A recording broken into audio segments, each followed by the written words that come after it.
বন্ধুরা, হ্যালো বন্ধুরা, হাই বন্ধুরা, তোমরা কেমন আছো বলো? কি করছো, কেমন আছো, পুজো কেমন কাটালে? আচ্ছা, তোমাদের না আজকে একটা গোপন খবর দেব। তার আগে বলে নি, আমার ভিডিওটা যদি তোমার কাদের খারাপ লাগে, কোনো কিছু মনে হয় যে এখানে ভুল ভ্রান্তি কিছু আছে, তাহলে তোমরা অবশ্যই জানিও। তাহলে আমি আমার এটা শুধরে নিতে পারবো, ভুলটা তোমাদেরও ভালো লাগবে। দেখছো তোমাদের ভিডিও? কি গো, দেখছো না? আমি ভিউজ পাচ্ছি না কেন? তোমরা ভিডিও দেখছো না? আর হ্যাঁ, গোপন খবরটা বলি, আমি তো সকালবেলা চা রুটি তরকারি রুটি আর ঘুগনিটা করে নিচ্ছি, সেটা তোমাদের অবশ্যই দেখাবো। আর একটা গোপন খবর আছে, আজকে ভাতটাও করে নিয়েছি আর চিকেন রান্না করছে আমার ছেলে। চিকেনটা কেমন হয় তোমাদেরকে সব দেখাবো, আরও অনেক কিছু দেখাবো। তৈরি থেকো, দেখবে কিন্তু ভিডিওটা। দেখছো না কিন্তু, ভিডিও দেখলে আমি বুঝতে পারবো। আমি তো দেখছি, তোমরা কেউ দেখছোই না। এসো এসো, দেখাচ্ছি তোমাদেরকে। এই দেখো বেগুন, বেগুন দেখতে পেয়েছো? আর একটা বেগুন দেখছিলাম, কোথায় দেখতে পাচ্ছি না। চলো তোমাদের দেখাই। এখানে আছে এই যে লেবু, গন্ধরাজ লেবু, বেশি হয়নি কিন্তু। আরো দেখাচ্ছি, দেখো ফুল তো দু একটা আছেই। এখানে একটা ছোট্ট লক্ষ্মী জবা আছে, এই ফুলটা না এখনো ফোটেনি। আরো তোমাদের দেখাবো, আস্তে আস্তে দেখাবো। লেবু গাছটা দেখিয়ে দাও বাবু।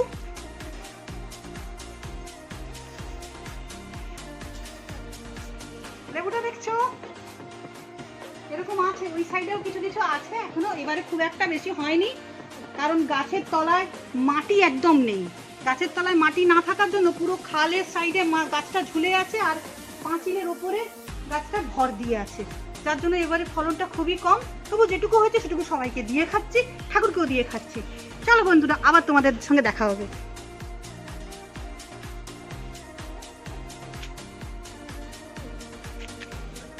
এই দেখো বন্ধুরা, আমার ছেলে ফুল তুলতে যাচ্ছে।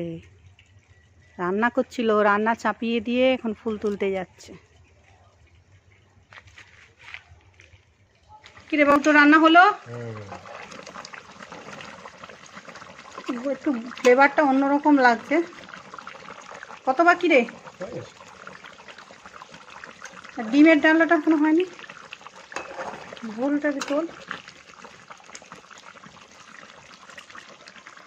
ঠিক আছে, দেখো বন্ধুরা, আমি সকালেই রুটি আর ঘুগনিটা বানিয়ে নিয়েছিলাম জলখাবারে, রাতেরও হয়ে যাবে।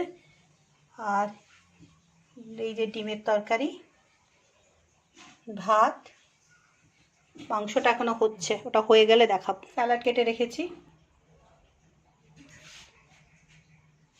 ফ্রিজে একটু পায়েসও আছে, আর চাটনিটা আছে, ধনেপাতা পুদিনা পাতা বাটার এরকম দিয়ে, কাঁচা লঙ্কা বাটা দিয়ে, আর পাকা তেঁতুল, সর্ষের তেল, নুন মিষ্টি দিয়ে চাটনিটাও করা আছে। খাওয়ার সময়গুলো বার করে নেব। এই দেখো বন্ধুরা, আমার ছেলে চিকেনটা বানিয়ে নিয়ে সুন্দর গার্নিশিং করে দিয়েছে।